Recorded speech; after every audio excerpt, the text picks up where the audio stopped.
Despite the fact that the Locust is one of the most common battle mechs in all of BattleTech lore, it's taken us 20 plus years to get a really great representation on the tabletop. This spotlight is on the Locust 1V.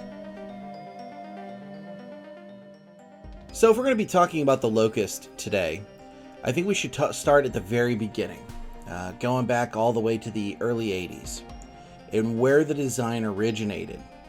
And surprise, surprise, it's anime. The anime in which the Locust is derived from is Crusher Joe.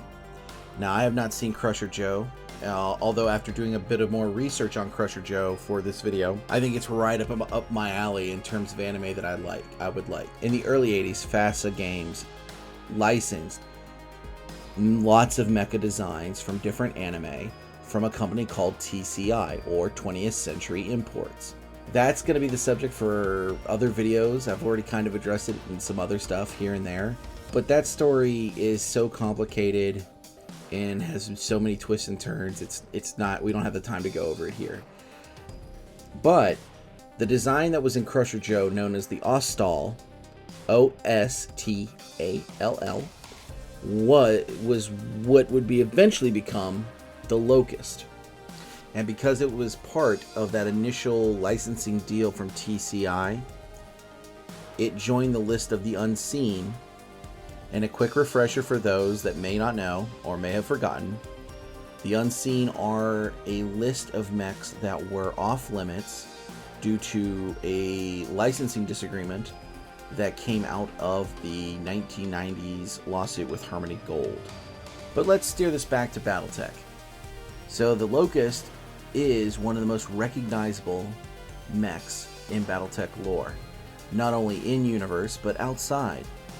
In fact, the very first video game that BattleTech ever had, Crescent Hawks Inception, featured a Locust on the cover, which that is what inspired me to paint the Locust here, matching the double-breasted Crescent Hawk logos on either side of the torso. In universe, Bergen Industries introduced the Locust in $24.99. The Locust's small frame makes it perfect for being a recon and scout mech.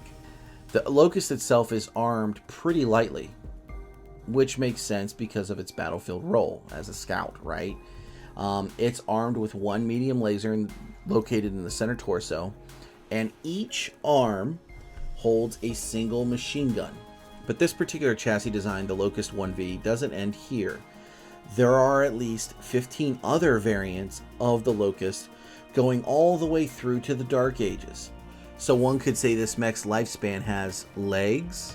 Move this man! In Alpha Strike, the Locust 1V has a movement of 16 inches, a TMM of 3, and for damage does 1 at short range, 1 at medium, and 0 at long range, which shouldn't come to a surprise because it's armed with just 2 machine guns and a medium laser. It has 0 overheat value and has 2 armor and 2 structure, so a stiff breeze might just ruin this mech jockey's day. But for only 18 points for a skill 4 pilot, you get a pretty quick scout for the Age of War era or even Succession Wars. In classic BattleTech, the Locust 1V has a walk-run cycle of 8 and 12.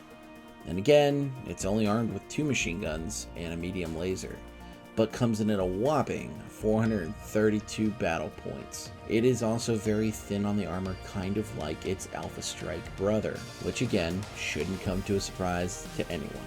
So yeah, the paint scheme is definitely Crescent Hawks, using the same method I painted my previous 2 Kickstarter lances in. Turned out pretty well, I think. I didn't really go hardcore with any weathering on this one.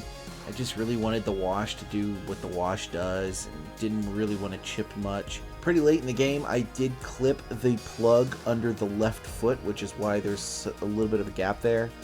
I decided that, again, since this is a game playing piece and not a presentation piece, I'm not trying to get awards or anything, I guess my idea is to let it play like a faux shadow type of deal. At the end of the day, the sculpt is great. It was fun to paint. Didn't give me an aneurysm like the Stinger or the Wasp did. I would give this mold, a 10 out of 10. Would buy again. And just remember, if you bring it on the battlefield, you got to be like Sonic and got to go fast.